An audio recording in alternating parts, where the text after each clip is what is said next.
Welcome to the None But Curious podcast. We're all about finding inspiration in life's uncertainties.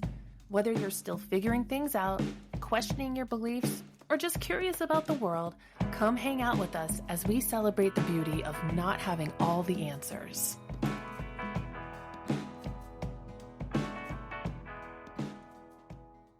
Every month, we step into the realms of art, music, literature, and nature, unveiling the remarkable qualities of the seemingly ordinary. Through this exploration, we deepen our appreciation for the beauty and inspiration that surrounds us, discovering the sacredness within everyday moments. This month, we're lacing up to explore the world of shoes. The history of shoes is more than just a tale of foot coverings. It reflects our evolution as a society. With origins stretching back around 40,000 years, early shoes were crafted from natural materials to protect our feet from rough terrains. As civilizations progressed, footwear transformed into intricate designs that mirrored societal norms and technological advancements. From the practical needs of our prehistoric ancestors to the elaborate styles of ancient cultures, shoes reveal not only our creativity, but also themes of identity and status throughout history. In this episode, we're going to explore the significance of footwear across different eras, looking at its role in prehistoric times, ancient civilizations, artistic expressions, musical symbolism, and even the inspiration it draws from the natural world. So we'll get right into it. Archaeologists discovered a 5,500-year-old leather shoe in Armenia, crafted from a single piece of cowhide and resembling a modern slipper.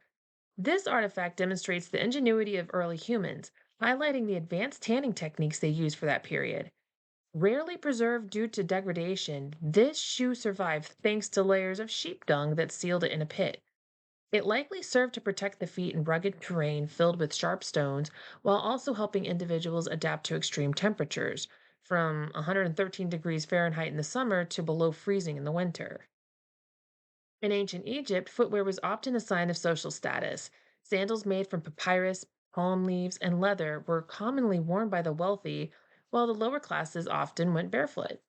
The sandals of pharaohs were intricately designed and adorned with precious metals and stones. The discovery of elaborately decorated sandals in Tutankhamun's tomb exemplifies how shoes were used as symbols of power and prestige in ancient cultures.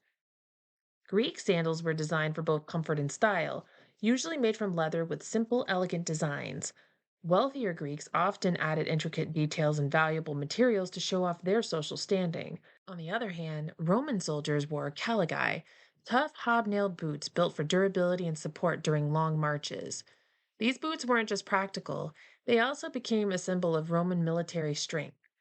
The distinct sound of the hobnails was said to strike fear, reinforcing the power and discipline of the Roman legions. During the Middle Ages, footwear became more diverse, reflecting class differences. The poulain, a pointed shoe style, first appeared in the royal courts of Krakow, Poland around 1340. Crafted from fine materials like leather, velvet, and silk, they were stuffed with wool, moss, or whalebone to hold their shape. Worn mostly by wealthy men, these shoes symbolized status and leisure, as their impractical design highlighted an absence of physical labor. While popular, poulains were sometimes seen as provocative or excessive, even being linked to sexual behavior. This led to England's Edward IV passing a law in 1463 to limit the length of the toes to just 2 inches. What do you think about that? Shoes have been a recurring motif in art, embodying concepts of identity, status, and personal experience. They appear in various artistic forms, including paintings, sculptures, and installations, often loaded with deeper meanings. Vincent van Gogh's A Pair of Shoes may seem like an odd subject for a painting, but it carries a lot of emotional weight. Van Gogh reportedly bought the worn shoes at a flea market in Paris and deliberately walked them through mud to give them a well used, rugged look, and only then did he feel they were worthy of being painted. The boots symbolize the hard labor and perseverance of the working class, themes that deeply resonated with Van Gogh. This subject also reflects his own struggles as an artist, grappling with financial difficulties and isolation. Van Gogh often reused canvases to save money, and beneath this painting lies an earlier view from his brother Theo's apartment. The rich texture and earthy colors of the shoes, layered with thick brush strokes, convey a sense of both resilience and weariness, turning a simple pair of shoes into a powerful metaphor for the artist's own life journey. Jeff Moose is best known for his piece Decommissioned Shoe, where he combines a high heel with concrete, shaping it into a unique hourglass sculpture. The work plays with the tension between the delicate shoe and the harshness of the concrete, using the contrast to explore societal expectations around femininity and objectification. The embedded shoe symbolizes how societal pressures often confine women, blending themes of femininity, modernism, and patriarchy. Muse regularly uses high end design objects like luxury shoes to examine cultural values, desire, ideas of taste, making his work a critique of societal norms around gender and beauty. In her 1985 performance piece, Performance Still, Mona Hatoum walked through London with boots tied to her ankles dragging behind her. This simple yet striking act speaks to the weight of societal pressures and control that often follow individuals throughout their lives. By using boots, a symbol of strength and rebellion, Hatum contrasts the image of power with the feeling of being weighed down, illustrating how societal expectations can restrict personal freedom. The performance is a powerful commentary on the tension between autonomy and the subtle ways in which external forces influence and condition behavior. Shoes have a rich presence in music, often symbolizing freedom, rebellion, or personal expression. Their appearances in lyrics and titles can convey broader themes related to identity and society. Take, for instance, Elvis Presley's Blue Suede Shoes. It was written and originally recorded by Carl Perkins in 1955, but it became iconic when Elvis Presley covered it. The song reflects the post war youth's desire for individuality and self expression, with shoes symbolizing pride and personal style. The catchy refrain, "But don't you step on my blue suede shoes," highlights the protective attitude people often have toward their possessions. Nancy Sinatra's These Boots Are Made for Walkin' was released in 1966 and it became a feminist anthem. The lyrics emphasized independence and assertiveness. For instance, "You keep saying when you ought to be a changin'. Now what's right is right, but you ain't been right yet." The boots in the song symbolize empowerment and the idea of taking control of one's destiny. The song's popularity reflects the changing attitudes toward women's rights and autonomy during the 1960s. And then there's Macklemore and Ryan Lewis's Wings. This 2011 song explores the consumer culture surrounding sneakers, particularly the obsession with brands like Nike. The lyrics narrate a young boy's desire for Air Jordans, illustrating how shoes can symbolize status and identity. And here are some of the lyrics. "Look at me. Look at me. I'm a cool kid. I'm an individual. Yeah, but I'm part of a movement. My movement told me, be a consumer, and I consumed it. They told me to just do it. I listened to what Swoosh said." And of course, they do a far better job. I am not a rapper. The song critiques the commercialization of youth culture, reminding listeners that self worth should not be tied to material possessions. It's a good song. Shoes have also taken on symbolic meanings in literature, often representing personal journeys, social class, and transformation. The glass slipper in Cinderella is a unique magical object that remains unchanged after midnight while everything else reverts. Its rigid nature contrasts with the soft materials typically used for shoes, ensuring it fits only Cinderella.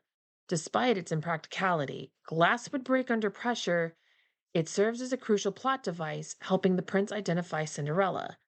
The slipper's material, glass, adds to its mystique, being both real and otherworldly, transparent yet solid, symbolizing the fine line between the magical and the mundane.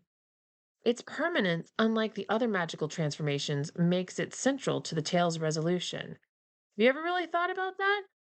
The glass slipper came out of nowhere. The coach was made from pumpkins, the horses were originally mice, and the fairy godmother made her dress out of her tattered dress. But the glass slippers came out of nowhere. Hmm. In The Wonderful Wizard of Oz, Dorothy's silver shoes, famously changed to ruby slippers in the 1939 film, serve as a powerful symbol of self reliance and inner strength. Throughout her journey, the shoes represent her untapped potential, providing her with protection and ultimately the ability to return home. This mirrors the larger theme of personal growth, as Dorothy learns that the key to her desires lies within her all along. The slippers not only emphasize the importance of identity and belonging, but also serve as a reminder that sometimes the answer we seek are already at our feet. In Those Shoes by Maribeth Bolt, shoes take on symbolic meaning that touches on themes of desire, peer pressure, and empathy.